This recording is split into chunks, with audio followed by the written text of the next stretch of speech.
I believe this Rubik's Cube represents our freshman year very well because our freshman year was a puzzle. It wasn't too long ago when the puzzle of entering high school was presented before you. And most of us were nervous, anxious, or scared. And questions like, how am I going to fit in, filled our heads.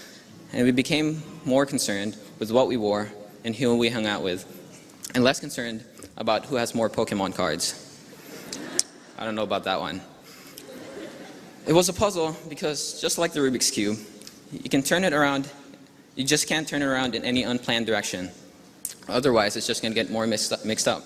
So, you have to start matching colors. You have to know what's going on where, who's dating who. And by the time freshman year is almost over, you've solved part of your Rubik's Cube. But you still have a long way to go. Now, sophomore year was kind of a blur. Hold on one second.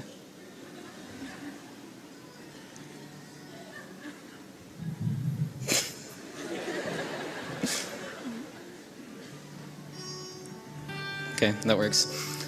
Now, sophomore year was kind of a blur. You now know what's going on in high school, but you're still an underclassman, so there's nothing much going on.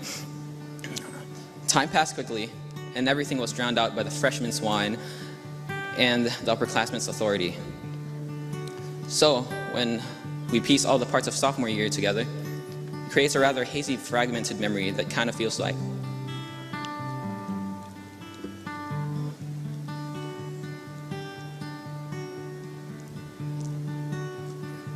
And then he just started crying all over the place, so I did what anyone else would do. Now it's already late and my pants were still not dry, so I decided to get creative.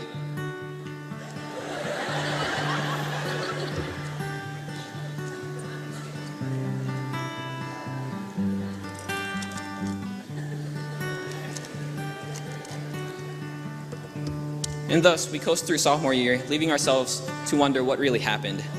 Yet we managed to solve more of the Rubik's Cube. And then junior year. You're finally an upperclassman, and you are now entitled to a lot more power to influence the school. You are becoming more of a leader than a follower, but you soon realize that it just gets much harder from here. More AP classes are available. The IB program begins. Coaches rely on you more. Underclassmen begin to look up to you, and you're finally allowed to go to prom. It's all fun until you begin to realize what the responsibility that's been given to you. And you have to be careful what you do because any wrong move can send you back to square one.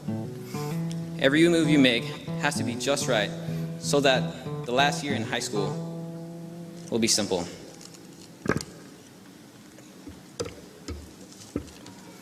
Now, if you've set it up right, senior year wouldn't be as complicated as your previous three, because most of you don't even have a fourth period. But there is one important thing that you need to get out of the way before you leave, and I think I can best describe this through the words of Lance Jabber.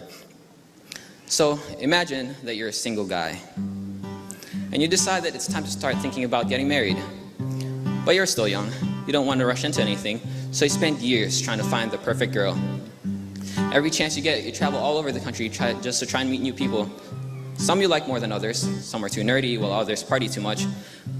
But finally, after all your searching, you think you find the perfect one.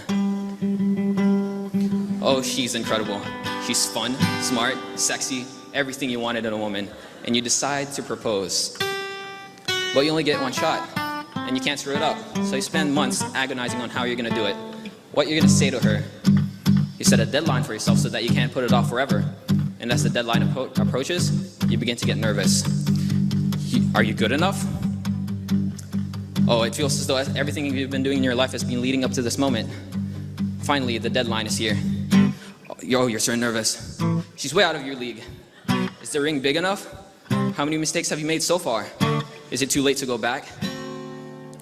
And then it's over. You've submitted your proposal and there's nothing more you can do. She looks at you and she says, let me get back to you in like 4 months. That's pretty much what applying to college is like. And you know what? She'll probably say no. But guess what you didn't tell her? You proposed to a bunch of backup chicks just in case she rejected you. And they're all begging to come marry you instead. Well, now that college is just around the corner, all you have to do is just turn those few sides. 1 second. And you finally solve your Rubik's Cube.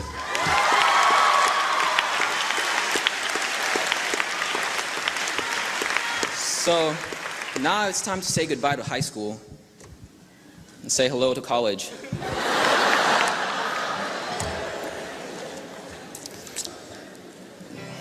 So now that we're done with high school, it's time to look ahead into the future.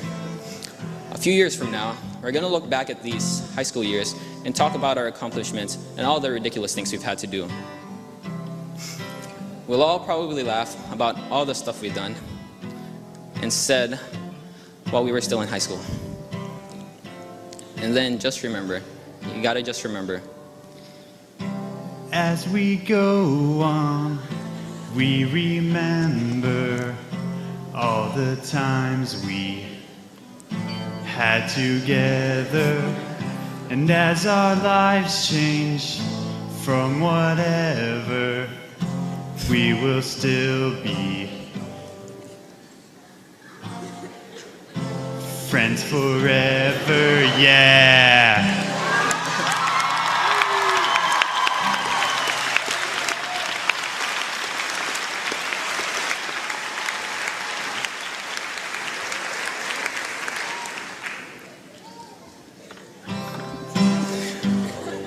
The only thing left to say now is congratulations to the West Hall High School class of 2010 and to those who helped us get here.